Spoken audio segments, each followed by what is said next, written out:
Hello and welcome to the Sean Wren podcast. My name is Sean Wren, and in this first ever episode we'll be talking about this week's biggest news stories, including Deadpool 2 is finally happening. We also have the title for Sony and Marvel's Spider-Man reboot. There was also a handful of trailers to get into, including Suicide Squad and Doctor Strange. And finally, there's also a review of Jon Favreau's fantastic live-action adaptation of The Jungle Book. So let's start the show. Let's begin with Fox announcing at CinemaCon that Deadpool 2 is happening. It's no surprise considering that the Merc with a Mouth made $757 million worldwide. And the best news out of all of this is that the whole creative team is coming back. Ryan Reynolds will be returning, director Tim Miller will be returning, and the writers will be returning. And I cannot wait to see what they're going to be doing next with the character and just the promotional campaign, because that was the best advertising for a film ever. And Deadpool wasn't just my favourite comic book movie so far this year, it was also one of my favourite movies of this year so far, because it was credibly entertaining and I cannot wait to see what they do next. Now, staying at CinemaCon, Tom Holland came out during Sony's presentation to announce the title for the Sony/Marvel Spider-Man reboot, and the film will be called Spider-Man Homecoming. And I have to admit, it's a stupid goddamn title. And before you have a go saying, oh, well, it has a double meaning, you know, it means a formal dance in America, but it also means that Spider-Man's coming home to the Marvel Cinematic Universe. Great, it's still a stupid title. I just have to admit it. And the logo is even worse. Like, I don't even like the logo. But not liking a logo or the name of a title of a film won't mean I won't like the film. I hate the title of Batman vs Superman Dawn of Justice. I just still think to this day it's still a stupid title, but I really enjoyed that film. And I've heard great things about Tom Holland's performance in Civil War, so just because I don't like a title doesn't mean I won't like the film. And the rumour is that Michael Keaton might be in the film playing the villain of Vulture. And that's great, seeing Michael Keaton playing a villain, because I like Michael Keaton in RoboCop, in the remake of RoboCop, as the villain. So all the announcements that are coming out about this film, I'm excited. I just don't like the title nor the logo of the film. But anyway, I've added a link in the description below so you can have a look for yourself and tweet at me at Sean_Wren to let me know if you like it or dislike it. Now let's stick with Sony for just a moment, because during their announcements at CinemaCon, they also revealed that we will be getting a Men in Black/Jump Street crossover, and it's going to be called MIB 23. Because why the fuck not? It sounds like a bad idea from the get-go.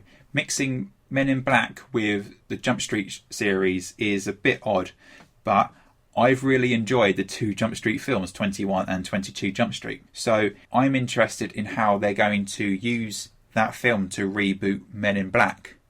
And I'm also interested in what kind of story they will tell. Will Jonah Hill and Channing Tatum be Men in Blacks? And then by the end of the film, they'll have their minds wiped, and then we'll get these two new characters taking the franchise forward. So there's a lot of interesting things coming around. It's just the premise of this idea is just really bad. But let's see who they cast and what the story is, because Lord and Miller are still involved as producers. So that's a good thing. As long as you have Lord and Miller still involved somehow, then I have more confidence in this project.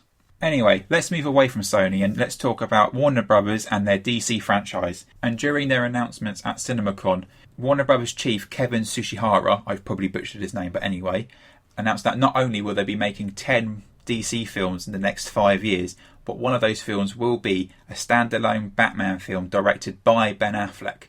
Now, despite what everybody's been saying about Batman vs Superman, it doesn't matter if you like it or dislike it, everyone agrees that Ben Affleck is the best Batman that's ever been on screen. And this is probably the best thing Warner Brothers could do at the moment, just to show a sign of faith to the properties, to say, look, we're moving forward. Batman vs Superman is not what everyone wanted. Fine, but we're moving forward, and you'll hopefully like the films that we got coming up. And one of those films is Justice League, which has already started production on Monday. And I'm not 100% sure if they started shooting on Monday, but I definitely know they started production. And news came out this week is that Warner Brothers are going to have more involvement. They're going to be more hands-on with this project now, which is great, because as long as the studio sort of helps Snyder with storyline and stuff, because visually, you know, they don't need to worry about anything. It's just storyline and plot. I think they just want to be more hands-on with. And they heard feedback from fans, and they might go back and just try and make it more quote-unquote fun, which is fine, but I don't want them to lose their gritty, dark tone, which is one of my pluses for the franchise. I really do like the dark, grim, realistic tone of the DC universe. And I think it's great that Warner Bros. Are taking feedback and to make themselves better, which is always a good thing. Now, this is just me speculating, but I have a feeling that Justice League Part 1 will be Zack Snyder's last directed DC film. Because if you watch his recent interviews for Batman vs Superman, he just looks like a tired, beaten man.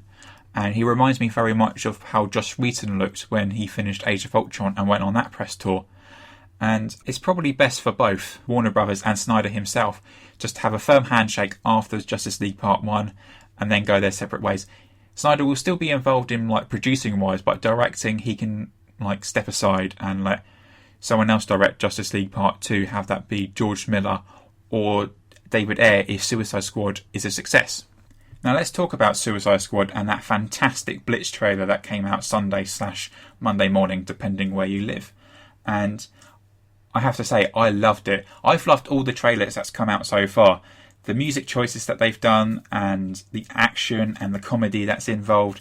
I feel like this film is going to be what people wanted out of the DCU. It's still going to be dark, which is great, and it's going to keep with the tone of what Batman vs Superman and Man of Steel, but it's going to have a lot of dark humour in it as well. And with characters like Harley Quinn, the Joker, and I even think Captain Boomerang is going to have a lot of people laughing. And the film itself is going to have a lot of people laughing and grinning throughout. Now let's quickly talk about these reshoots. And Collider were at CinemaCon and they were able to talk with the cast and director David Ayer about these, about this story. And you have nothing to be worried about. Ayer basically said that Warner Brothers asked him if he wanted anything else, and they gave him a big bunch of money to say, look, have this and make additional action scenes. And he did. He's just making the film better. So you have nothing to be worried about. I do highly recommend you check out the Collider's interviews with David Ayer, Will Smith and Jai Courtney. And I do recommend you check out the Jai Courtney interview because it is quite funny.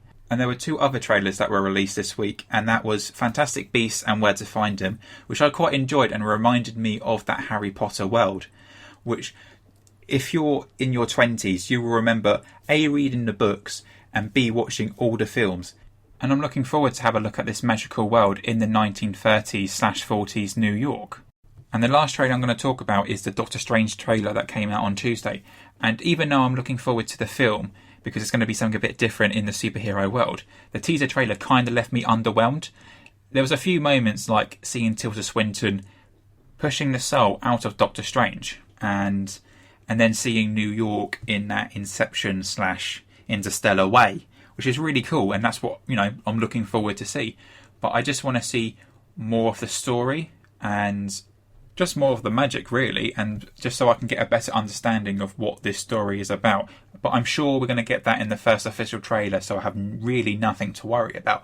There were just some of my thoughts. I just did feel just a little bit underwhelmed by the teaser trailer. And that was the news. Now, coming out in UK cinemas today is Jon Favreau's fantastic live adaptation of The Jungle Book, starring Neil Stithin, sorry if I just butchered your name, Bill Murray, Sir Ben Kingsley, Lupita Nyong'o, Scarlett Johansson, Christopher Walken, Idris Elba, and many more. But before we get into my review, here's a clip.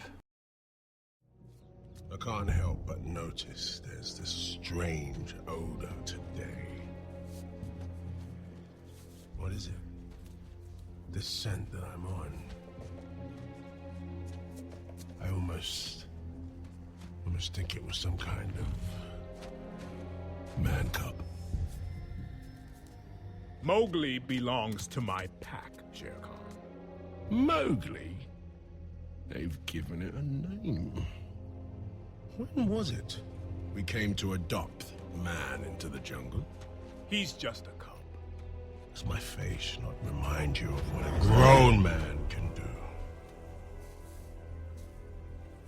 Shift your hunting ground for a few years and everyone forgets how the law works. Well, let me remind you, a man cub becomes man, and man is forbidden! I loved this film. It is a perfect film in every sense of the word, from the CGI to the story to the voice cast to the little kid. Everything about this film is perfect, and it keeps faith with the classic cartoon from 1967, I think, but made it feel fresh and its own little story. And as I said, the big reason why I love this film is because of the completely beautiful and jaw-dropping CGI. It's incredible that director Jon Favreau has created this world basically in a studio lot in LA. Like, it's a warehouse. Like, everything you see is all CGI apart from the little kid and a few props here and there. And I truly believe this is the most digitally enhanced film that will ever be made. This is it. Jon Favreau has taken it to the edge, and filmmakers will have to look at his examples to see if they can push it even further. Now let's talk about this kid. I'm going to completely butcher his name, but I'm going to have a go. I think his name is Neil Sithin. I've probably butchered his name and I apologise for that. But this kid was brilliant. The way he interacted with the environment and the CG animals was superb, which just made this experience even more real. And I don't need to tell you, but the voice cast was superb. I mean, Bill Murray as Baloo was just genius, and I smiled from the second he came on screen. And then you have Sir Ben Kingsley as Bagheera, and this was Sir Ben at his best. Stoic would be the best way for me to describe his performance. And I also like Lupita Nyong'o as Mowgli's wolf mother, but the two standouts were definitely Bill Murray as Baloo and Idris Elba as a very intimidating and menacing Shere Khan. And there were even some moments where I jumped out of the seat.